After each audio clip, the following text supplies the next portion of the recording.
The story starts from the introduction of Euphrain Diddley Bailey. He is from a so-called Earl family, where his father is the Chief of Justice. Today is the graduation party. In this gorgeous palace, the king and many important guests will be watching. Euphrain has some problems. The country's prince, Alifaldo, Euphrain's employer, is shouting at his finance, a duke's daughter, Lady Alana Ruthvet Forsyth, calling her a vile woman and framing her to bully a girl named Rifanna. He says he will make sure she pays for bullying Rifanna, and that he is annulling her engagement with him. So what happened was that he suddenly approached her in the midst of the party, and pushed her. The story goes a little while back. Alifaldo suddenly told Euphrain that he wanted to change fiancés, and as always, forced the task onto Euphrain. Their conversation was confidential and neither the king nor even his own parents have been told yet. Though it looks like a joke, but the crown prince looks serious. The ex-finance, Lady Alana, has both beautiful looks and high social status. There were no complaints. However, the issue was the new girl, Rifanna, that the crown prince chose. It is said that she is the beloved child of a guardian dragon with this sacred glow. The dragon is the guardian of the country and has the sacred glow, which brings the power of communication. In other words, the country must have a person with sacred glow.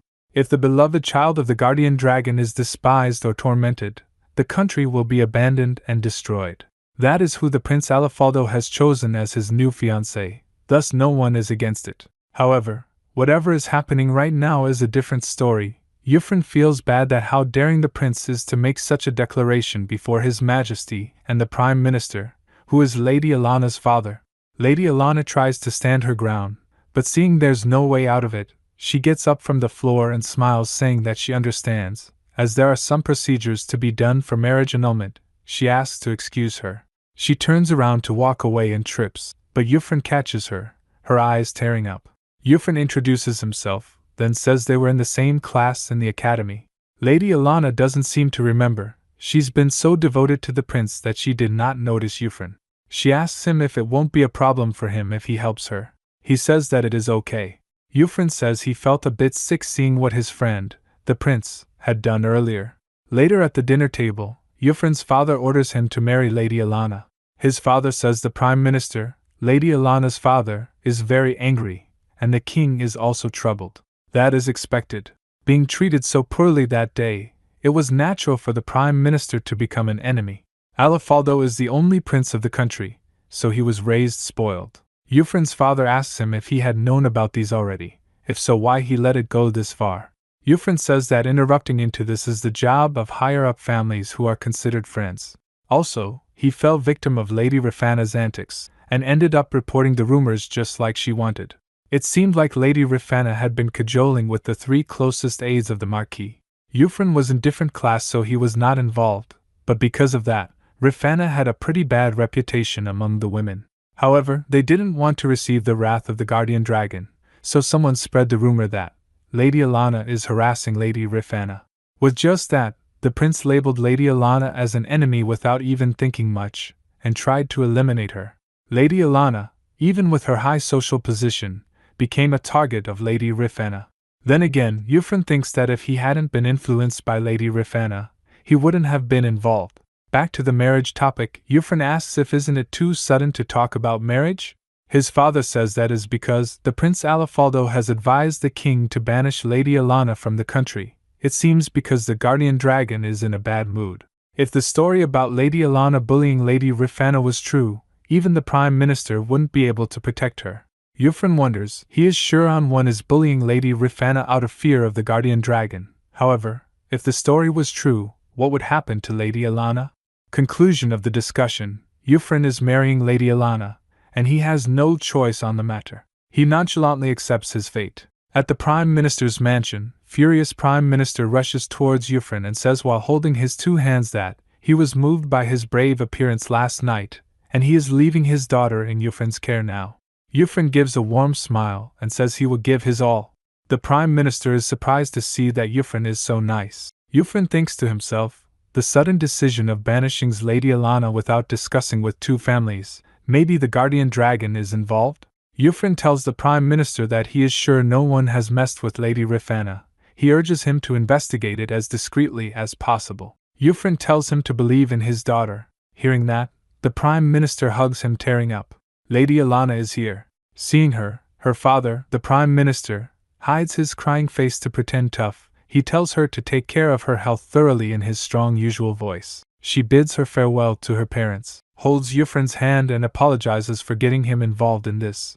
Inside the carriage, they talk about how they do not know where to go and all, since the banishment was too sudden. Euphraine remains calm and cracks jokes like it will be interesting as they might have to live without a house, in case the Earl and the Border do not let them stay. Lady Alana again apologizes. Euphraine says he is fine with it, and asks if Lady Alana won't have a hard time? She stutters, saying she is fine, but she is worried about Euphraine. To this Euphraine says he feels like it will be interesting, so he is fine. Well, on the other hand, he is happy that his wish for illicit love has come true. He says that he doesn't have to follow anyone's orders, and he won't be involved in any useless power struggles, so he will be able to live a carefree life. He tells Alana to think this way. She calls him optimistic. Well, it is not like things can get worse than this. Euphraine wishes for the best. Euphraine gets the carriage to stop out of nowhere. He asks Lady Alana if she can ride a horse. She says she cannot ride a horse. They decide to walk because, after loading their luggage on the horse, named Lucy, Lucy cannot carry two people together. Lady Alana asks if Euphraine was not kidding about walking. He excitedly says they are camping. Night has fallen. They are sitting, lighting fire in the middle. Lady Alana asks where in the neighboring country is the person whom they are going to. He opens a world map and points at it. Lady Alana says it is her first time seeing a world map. Euphraine is taken aback, as she was a queen candidate, but has never seen a world map. Euphraine asks if she needs him to explain it briefly. He explains, in this world, there's a huge continent that imitates the body of a dragon, along with 3 small islands that imitates the head of the dragon. The 3 islands are collectively called 3 islands of the red dragon Heldios. There are several countries on the continent. One in the north, the purple dragon Divardios. In the center, yellow dragon Meselegians. And their homeland in the southeast, azure dragon Arcegios is green dragon Sagigios. In the southwest, there is black dragon Blackithos. It is said that all of these guardian dragons combined make up the king dragon Clarius. The king dragon Clarius became the land of this world, and became the origin of all life, or something the legend goes.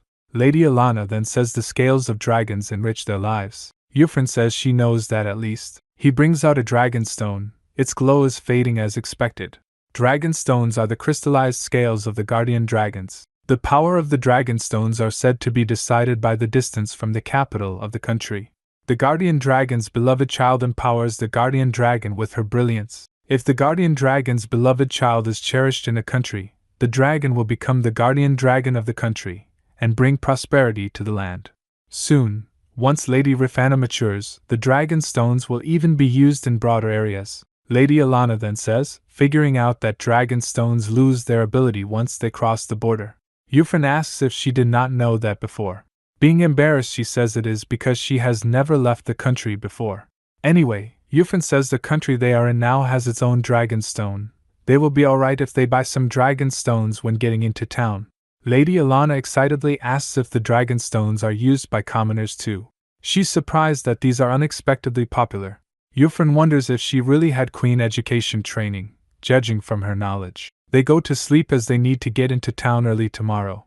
As Lady Alana has never seen a town, she is amazed. Euphraine says that through here, they will go to Enju town, where his relatives live.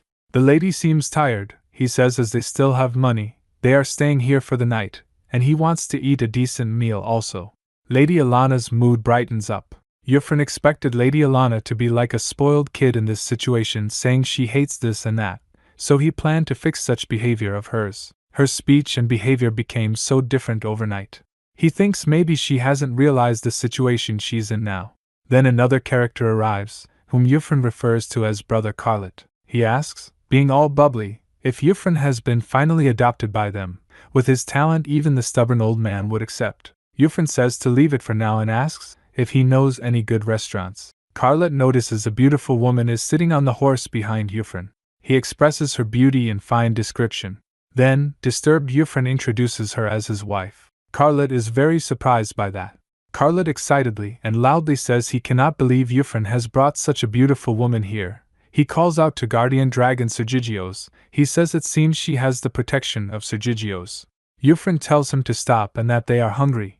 Cartel then says he will bring them the most delicious shop. Flustered Ilana by all that enthusiasm, Ilana asks Euphron about the new guy. He says he is brother Carlet from the Dordinal family, the family they are headed to, and Carlet is the more or less the successor. Carlet offers them if they want to ride the carriage. After 6 hours of journey, Lady Ilana is very tired. Euphron says with a smile that it is great that they have arrived early. Euphron asks Lady Ilana what they talked about inside the carriage. She says Carlet wanted to learn about the situation, so she told him everything. Euphron says if it is not too early to talk about that. The Earl of Dordinal rushes to them shouting about the people of Arcegios, Euphron's and Ilana's home country. The Earl talks in a loud voice as if he is angry, about the beautiful jade hair of Lady Ilana and her bluish-green eyes and how even Euphron compares to that.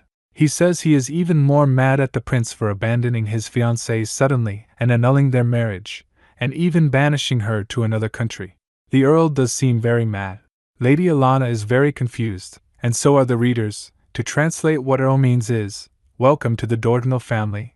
Truly, as Earl's son informed him, there is a beautiful lady here with green hair and bluish-green eyes. However, it is impossible for Euphron to be with her because his hair is scarlet and has red eyes. Those are considered ominous colors in their country. Earl is telling Ilana that she has suffered a lot in Arcegios, so he welcomes her to his home. That is what the Earl meant in his furious speech. In Sergigios, green is the color of happiness, red color akin to flames that burns greenery, and are considered sinister. So Euphron is hated in this country. On the other hand, Lady Ilana is welcomed here, because of the color of their hair. His uncle, the Earl, is quite confusing. The Earl aggressively tells them to enter his mansion. Lady Ilana nervously says sorry to intrude. To this the Earl aggressively responds. Lady Ilana gets scared. Euphron says what uncle means to say is that, in the future, she needs to say I am back. Euphron says from here on out, it will only get worse. Here comes the Aunt Corinna, who loves opera, welcomes the Lady Ilana like an opera singer. Carlet's little brother, Elielate, greets her as well, as loudly as everyone. Such a loud family they are. Euphron feels like running away. The family says they can of course stay the night here. They ask what their future plan is now. Euphron says he wants to rent land from his uncle, and he is thinking of starting a business. Brother Carlet asks enthusiastically if Euphron has any sample products for his new business. He brings out something, a pen. They seem to not know the type of pen he is showing. Euphron explains he put a small ball in the tip of the pen, and adjusted it so that it doesn't eject more than a certain amount of ink. He tells them to try writing with it.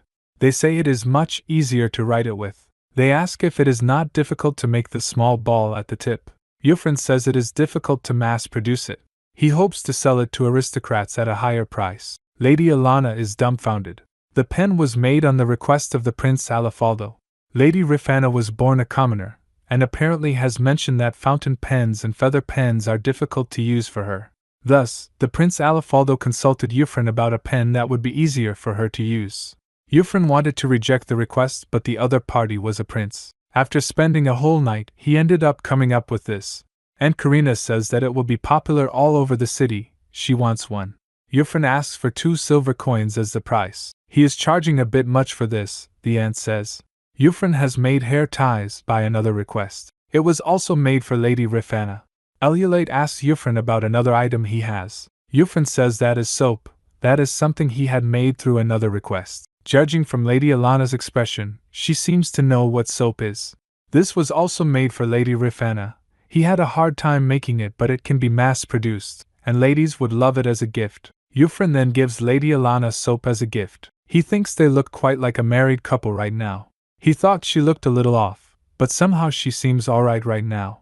Trying to interact with her might be difficult, but she is already doing the best she can do. After all, she was so absorbed with the Prince Alifaldo that she did not even remember Euphron. He thinks it surely is difficult to make your crush like you back. Euphron then brings out another item, a tool to dry, which looks like a hair dryer. It needs a small dragon stone to power it. Powered on, strong air flows through it, seeing that it startles the uncle and aunt. Euphron says it can be used to dry hair. His Earl uncle says he doesn't want to admit it, but all of his products are amazing. He says near the border, there is a former ranch that nobody uses. He gives permission to use it as Euphron pleases. For the time being, they will have the ranch prepared, renovate it within 2 weeks, so that they can live in there. Until then they can stay with them. Euphron asks them how long it will take to become a citizen here. Earl says he will make a report, send it, receive it and repeat. The procedure is quicker in the royal capital, but for the Lady Alana, it might not be as quick. The Earl tells them to wait patiently, as it cannot be done immediately. Euphron thinks to himself, if the so-called crime she committed against Lady Rifana disappears, Lady Alana may be able to return to being a duchess. What will happen to their marriage then? At night, after getting freshened up, in their different verandas, Euphron is amazed by Lady Alana's beauty. As he refers to her as Lady Alana, she says calling her just Lana is fine. As they are a married couple now, it might be suspicious if they are not close. He is secretly happy that he got the permission to use nicknames now. Euphron tells her to call him Fran as well. As they are being serious now, Euphron asks her seriously why she wanted to come. He has been thinking, if he cleared her accusations, she can go home, so she does not have to live here. Alana says that she cannot go back. Fran asks why she cannot go back. She says how would she live there if she just goes back after receiving such an insult. Rather, she has something to ask him. She asks about the drying tool, if he made that tool to dry hair. Euphron says the tool was ordered by 3 of Lady Rifana's simps. They probably told her that they probably made it themselves. Then she mutters about if he is also just an extra. What an opportunist. Euphron doesn't understand what she is talking about, but being chased out as a criminal was probably a great shock to her. She is probably quite tired, so they should go and rest. Euphron tells Lana that they should go and rest. After all, the family wants him to make more hair ties tomorrow.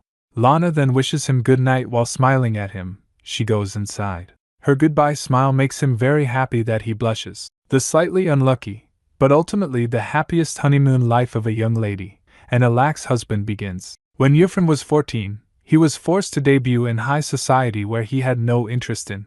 The one who caught his eyes was Lady Alana Ruthvet Forsyth, who was more innocent, more beautiful and lovelier than anyone else. She stole his heart.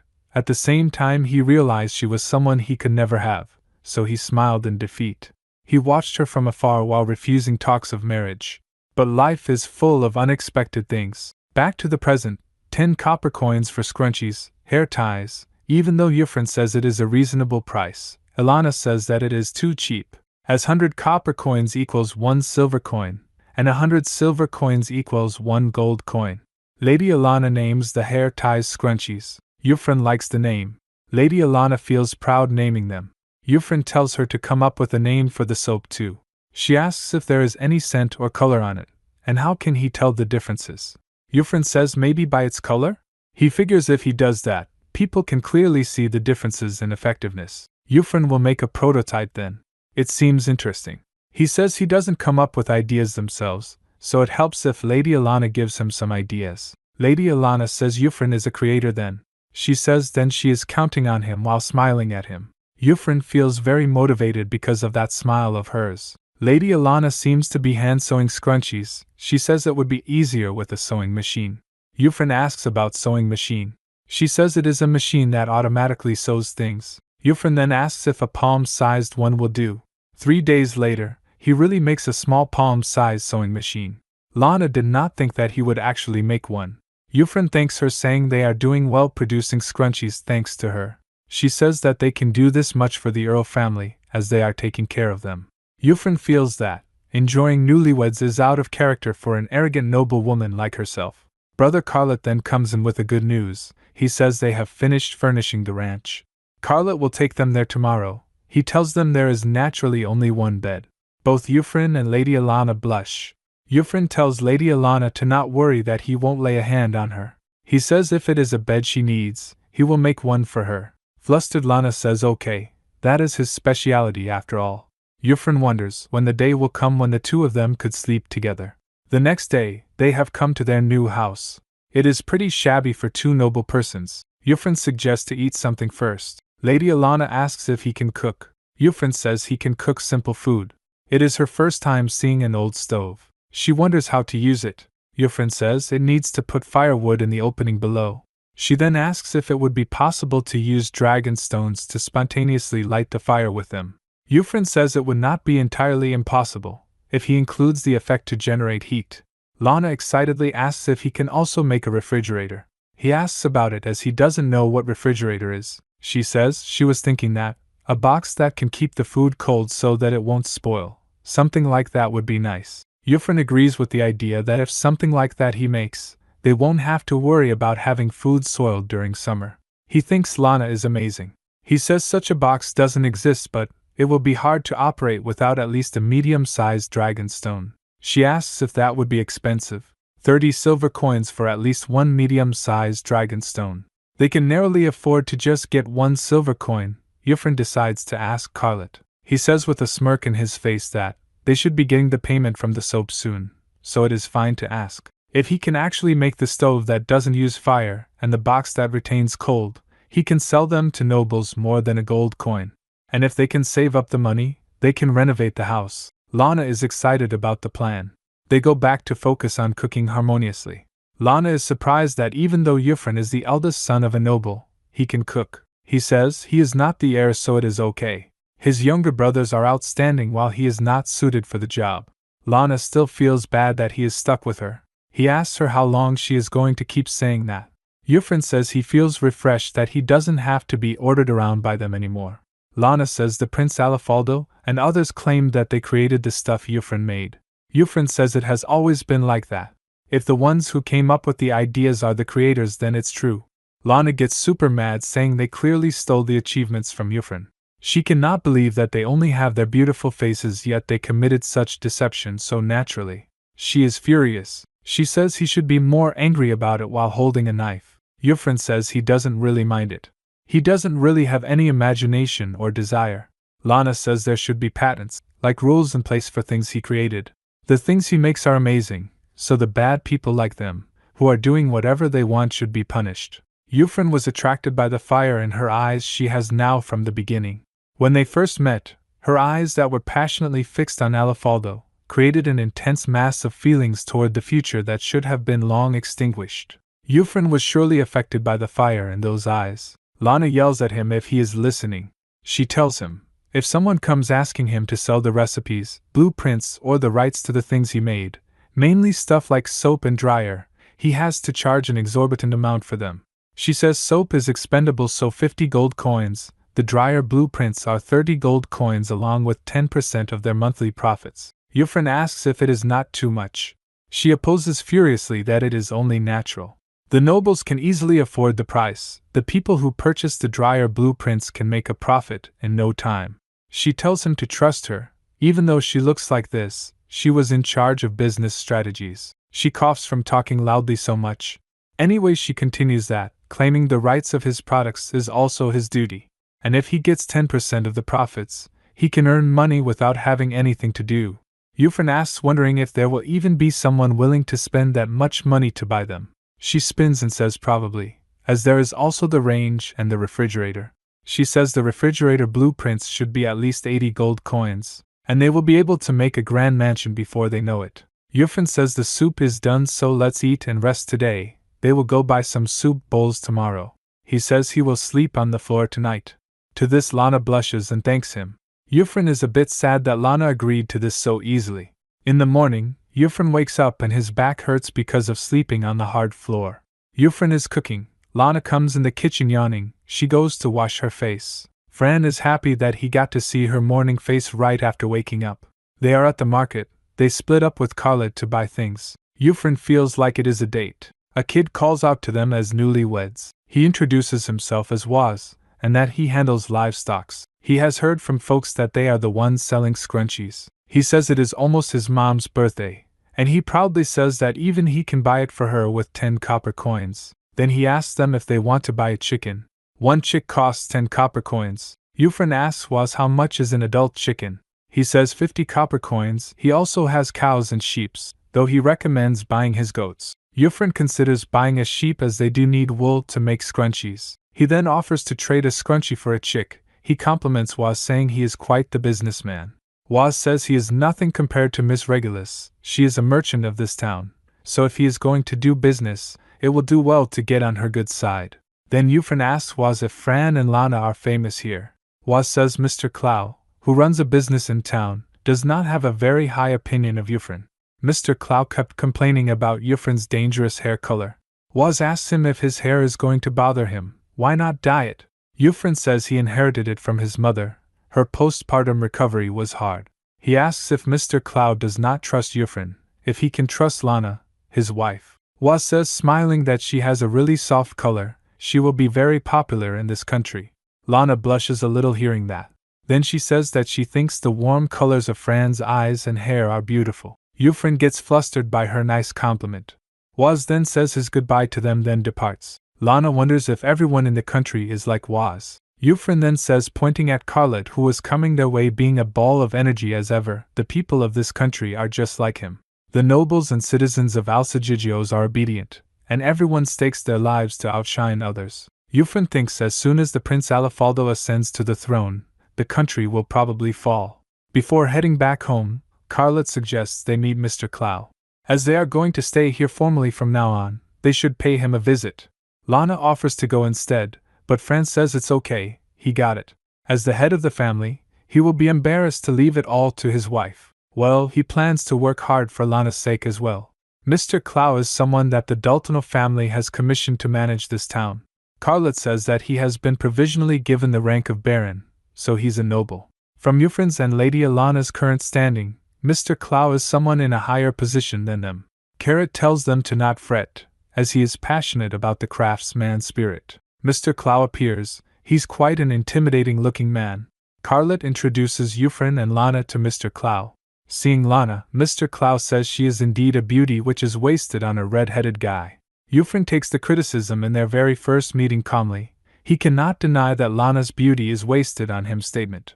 Carlot says despite his looks, Euphrain is a genius. Euphrain is annoyed at how Carlot is pointing at him.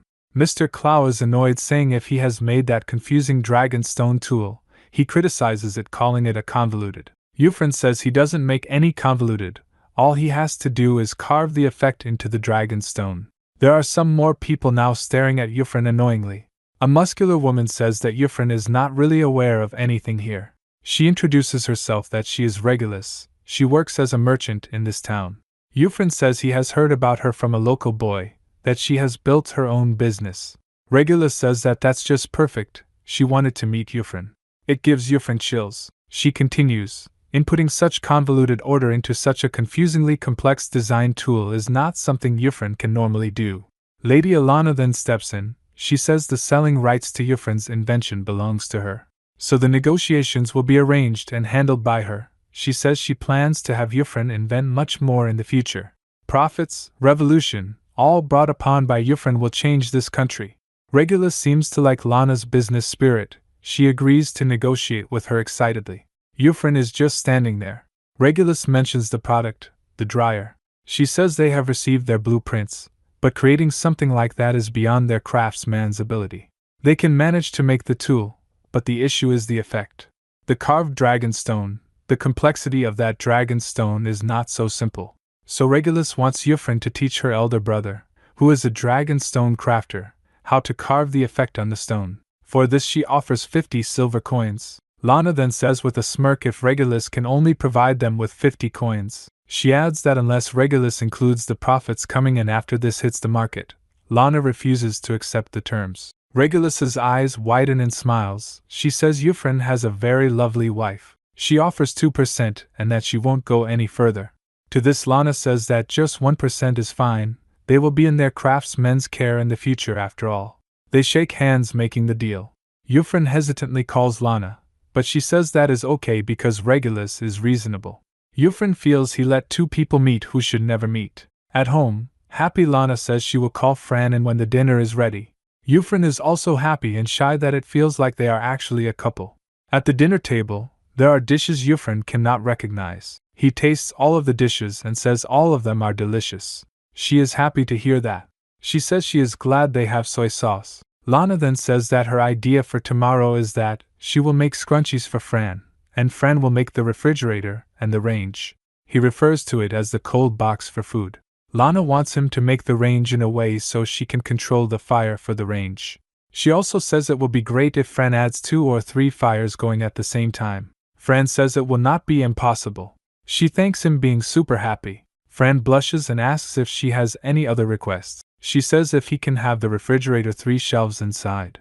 Also a freezer will be wonderful. Franz asks about the freezer. Lana nervously says if food is frozen, it can last even longer. Fran says that Lana can really think of the unthinkable.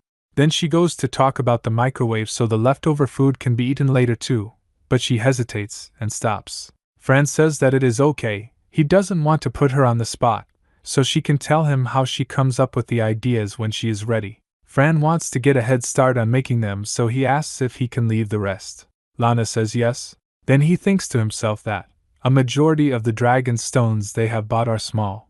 It will be hard, but he can try to carve the effect finely, to divide up the functions. He will have to remodel the metal box to withstand the effects, so he decides to remodel it outside tomorrow. If he pulls an all-nighter, he can finish the effects. It is already morning and Fran is still working on the effect. Lana wakes up. Being worried, she asks if he was up all night. Fran says he just lost track of time. Lana yells at him that he should not do that because that's bad for his health. She says they are not in any rush to make things. She apologizes, thinking he must have felt pressured for her. Euphron is surprised to see Lana being mad at him for such a thing. Euphron is used to staying up late nights to make things the Prince Alafaldo and his friends told him to make, saying Rafana's smile is more important than his sleep. He understands that your girl's smile is more important because he also feels he can voluntarily pull an all-nighter to make Lana smile. Lana throws a towel in his face, tells him to go bath, and that she will go make breakfast instead today. He smiles and says got it. Coming from the bath, he admires Lana's breakfasts because they look as delicious as ever. He says he does not recognize any of these dishes. She answers nervously, she has created them herself. Fran then asks about the yellow dish. She says it is a scrambled egg. Euphron doesn't know what that is. Lana asks if it does not exist either. She then explains how it is made, beat the egg and add milk in it. Fran finds the idea of adding milk on egg strange. Lana says that that is how normally it's cooked. Even bread is made of egg and milk. To this, Fran seems taken aback that Lana doesn't that know bread comes from fruit, called breadfruit. Lana is dumbfounded. Fran continues about where bread comes from. Peel the skin, remove the seeds, cut it into a rectangular shape and toast the surface. That is how bread is made.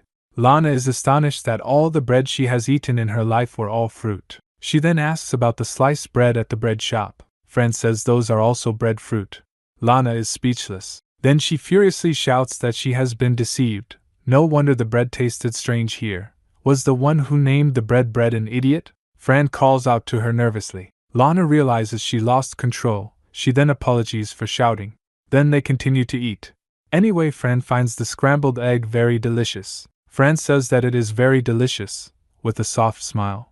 Lana gets flustered seeing that. She thanks him. Fran says that the refrigerator is almost done, so he asks if she wants to see it. Lana is surprised. She says it is amazing that it is almost done already.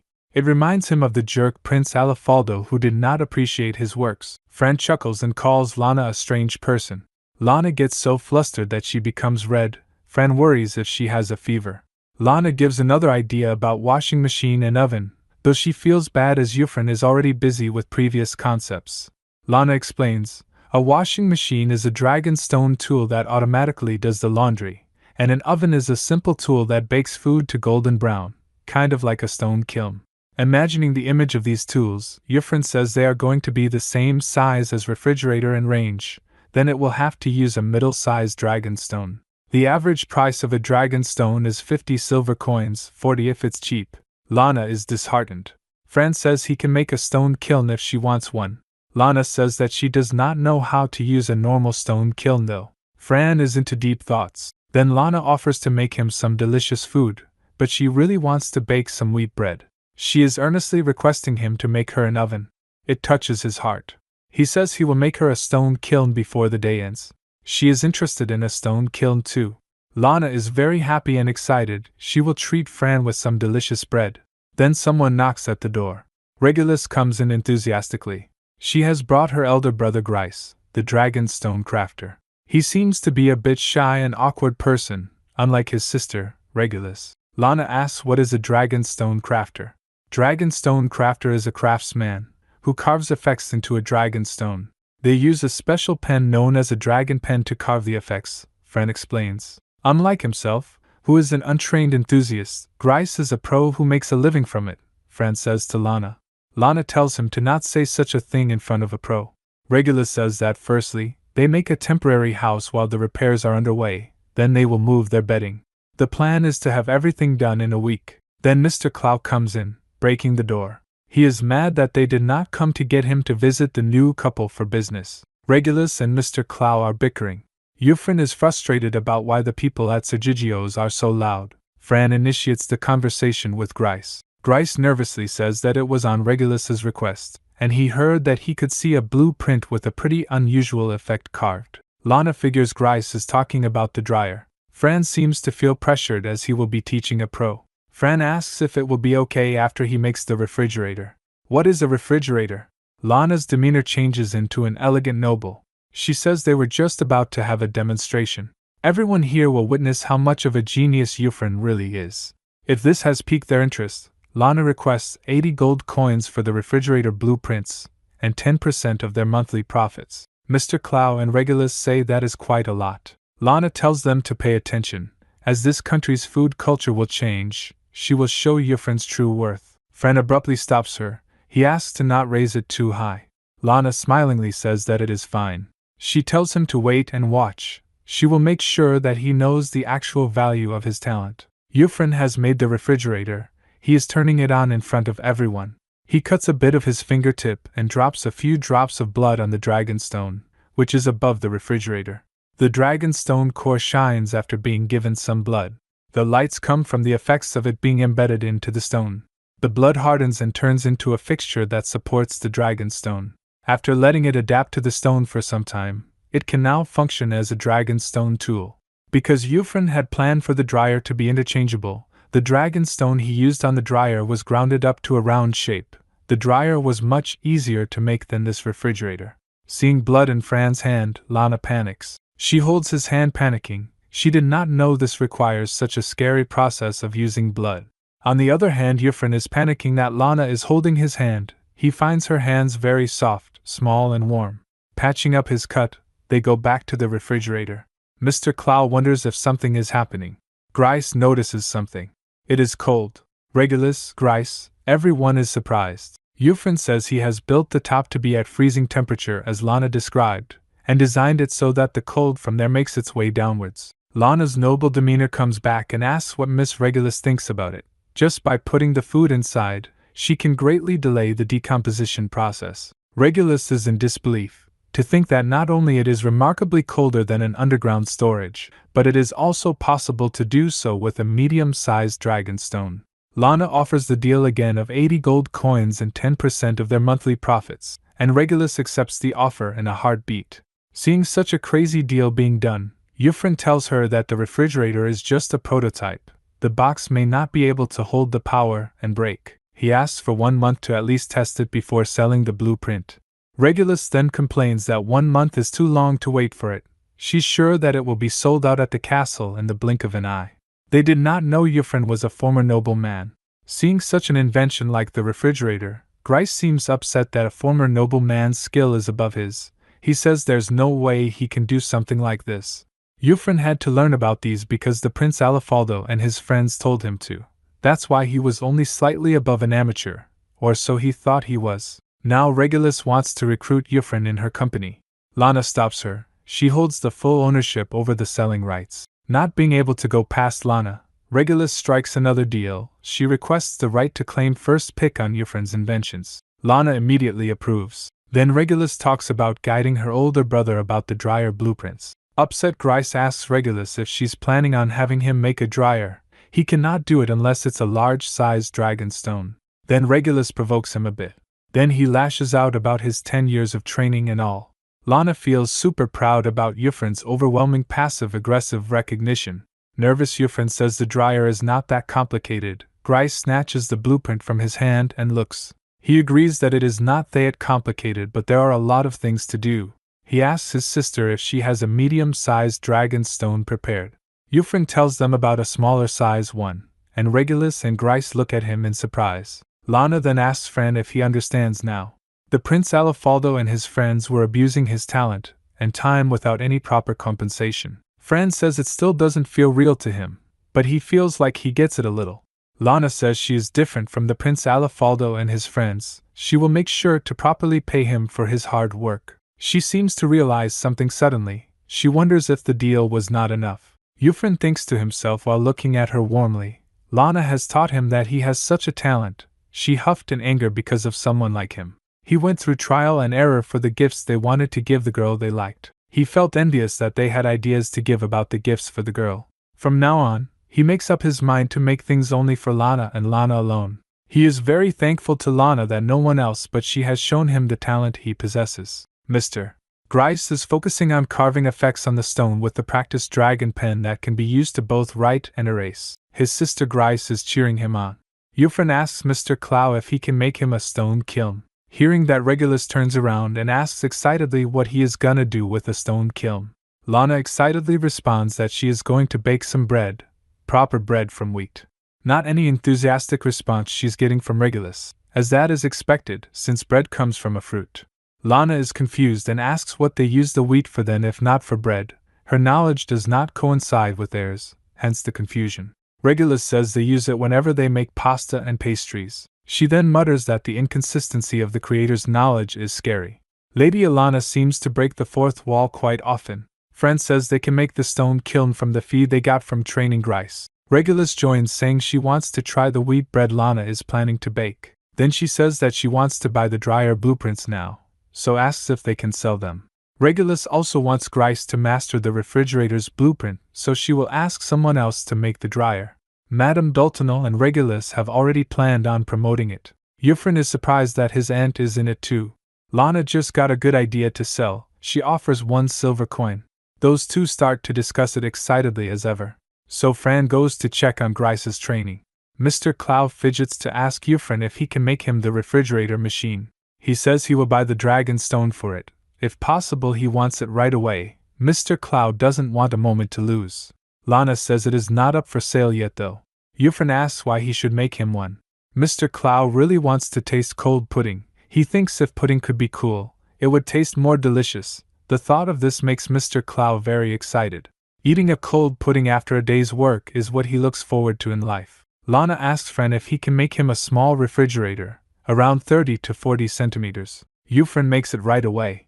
Mr. Clow hugs the small refrigerator and asks about the price. Lana says it is 10 gold coins. Mr. Clow shouts that it's too much. Lana calmly says it is discounted. She asks if Mr. Clow is complaining about the manufacturing fee even though he is a craftsman himself. She adds that it would be one thing if he was going to promote it, but as it is only for personal use, so that much payment is naturally required. Mr. Clow cannot argue back to that. Then Euphron asks Mr. Clow if he can continue to renovate their house. They will pay 5 gold coins for that. Also, if he can repair the ranch, barn and chicken coop, he offers 1 gold coin and 30 silver coins for that. Mr. Clow says even after all that, he will still have to pay 3 gold coins and 70 silver coins. Euphron then requests to make them a decent stone kiln. Mr. Clow takes the work, and tells him to say if he has any more requests. Regulus pops up from behind and says that Mr. Clow has brought it upon himself, and if anything, this is cheaper. Looking at Euphron, Regulus says that he does not look very pleased. The craftsman nowadays cannot reproduce the products he has created. She says that he is the only one who can make such a thing. Lana says she has provided the ideas to him. She will be doing the same in the future as well. Fran is a genius, so she is sure he will make anything she asks him to.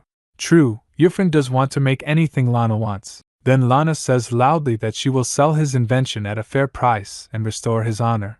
Euphron does not get why Lana is so adamant about selling his work. Lana continues she will have his achievements resound throughout all of Alsagigios, their home country. Fran requests not doing it. He can already see troublesome things coming out. Regulus chuckles and calls them a lovely couple. For Euphron, this still does not feel real to him. He thinks there is no way his inventions can be worth that much. Later that day, a lady should not be on the floor, but Lana is sitting on the floor and making yeast. Fran asks what yeast is. She says with this she will make super fluffy and tasty bread. She then nervously adds that is what she had read in the book. Then Lana feels she should confess something. She tells Fran she has something to say. However, Fran has to go to feed Lucy, his horse, so he asks if it can wait. After giving food to Lucy, there's a carriage outside waiting. Inside it, a guy sitting named Dardis. Dardis tells Euphron that he did a good job escaping. Euphron tells him to make it short so that Lady Alana does not get suspicious. Dardis informs that Starlet, one of Lady Rifana's simps, embezzled public funds for his personal use. Dardis tried to stop him, but he wanted to buy a dress as a present for Lady Rifana. Euphron responds to this by calling Starlet an idiot. Of all things, he had to touch national funds. Euphron thinks they are making Dardis the scapegoat then. Dardis asks if there is anything he can do now. Euphron asks if he cannot just supplement the missing funds. Dardis shouts that is hopeless. Then there's nothing to do. Euphron asks why he has come to him though. That is because the Prince Alifaldo asks him to. Alifaldo told Dardis to bring Euphron back. Euphron says he doesn't want to go back. Dardis knew Euphron would say that, but the prince told him to convey the message. Dardis requests him to come back, but Euphron's not going. This is a threat directed towards Euphron. He is basically asking Euphron if he will save a friend who is on his way to be executed. Euphron grins. He asks if that money was going to be used for the canal maintenance. He is right. Euphron says that Starlet probably has brought only one dress. The Prince Alifaldo wouldn't allow any man to buy his fiancée multiple articles of clothing as expected. It was said that the one who possessed the sacred glory must be treasured. A single dress was probably nothing more than a tribute to such a person. Euphron thinks to himself that Alifaldo's close-mindedness led him to display possessiveness. On top of that, his feelings toward Lady Rifana were written all over his face. He refused to let her heart be moved by anyone else. Still, he did not want to be viewed as narrow-minded or inflexible. As such, the dress probably costs 3 gold coins. However, 3 gold coins is a fairly large amount. Euphron highly doubts it, but it is possible that Starlet is seriously planning on making Lady Rifana his. However, that goal is definitely impossible. Euphron says he will impart his secret technique for covering up the basic case of embezzlement. He writes it down and gives it to Dardis. Euphron says if this doesn't work, there is nothing else he can do then. His work is done here, so he leaves the carriage. Then Dardis requests him again to come back, and that they cannot take it anymore without him. Euphron gets angry. He asks if he is joking right now. He says that once he left, those guys' reckless behavior had to be handled by Dardis and his peers, who are their friends. Euphron had endured it for 8 years to be precise. He tells Dardis to tell the Prince Alifaldo that he has already acquired Lady Alana, whom he has discarded. Dardis then asks if she has something over him. Euphron says he can say it that way. He tells him to hurry up and go home. Euphron suggests that he starts thinking about his future too. He comes back home. Lana says he took a while outside. Euphron says he lost track of time brushing Lucy. He asks where the bread that she was making. Lana says Fran will see it tomorrow. Fran is looking forward to it. Fran looks quite tired now. Lana suggests going to bed right away after supper, as he pulled an all-nighter last night. Then he mentions that she was about to tell him something before. Lana tells him that she will say those tomorrow. Next, the day at Exceed, Euphron and Ilana meet the boy Nanaid Waz. Waz asks them if they have finished the scrunchie he commissioned. They have finished it, so they came to deliver it now. Waz says that they cannot right now, as he wants to surprise his mom. He asks if they can wait a bit. He needs to deliver some eggs first. He says he is delivering them to the house that ordered them. Euphron is amazed that he also provides such service. Lana mentions that the people in this country do not seem to make fried eggs, even though pudding is a thing here. Waz doesn't know what fried eggs are. Lana excitedly offers to teach Waz the recipe of scrambled eggs as well as fried eggs. Later, some local women gather around them because of the new egg recipes and helping Waz sell his eggs at the same time. Waz is very happy to be able to sell so many eggs today. Lana asks if they can also have some eggs then. Waz says if only they are okay with the eggs harvested yesterday, it will be on Waz. He gives the eggs as thanks for today and the chick. Lana gives him the scrunchie he ordered. Euphron is looking at them enduringly. He is happy here. He wants to protect this happiness and Lana, as the husband of the banished lady. There's a cute chick among the eggs. Waz asks them to treat the chick well. Their home renovation is still underway. Therefore, Fran says they will be working on the fields outside, as that will help them save some money. Lana makes a comment that a noble is concerned about money. Fran says he does not want to be told that by the daughter of a duke, who is energetically swinging around a hoe. Then she excitedly says she loves, but stops mid-sentence. Then she says that she heard a story about a duke's daughter who aspired to be a farmer, and even cultivated fields in the school ground is popular among Lana's peers. Lana is just showing her respect for her. Seeing the very clean garden, Fran says it looks like she has some experience gardening. In their farming skill comparison, Fran has lost. Fran asks what they are going to grow here. Lana says the stuff they bought from the city the other day, prunes. Fran asks why.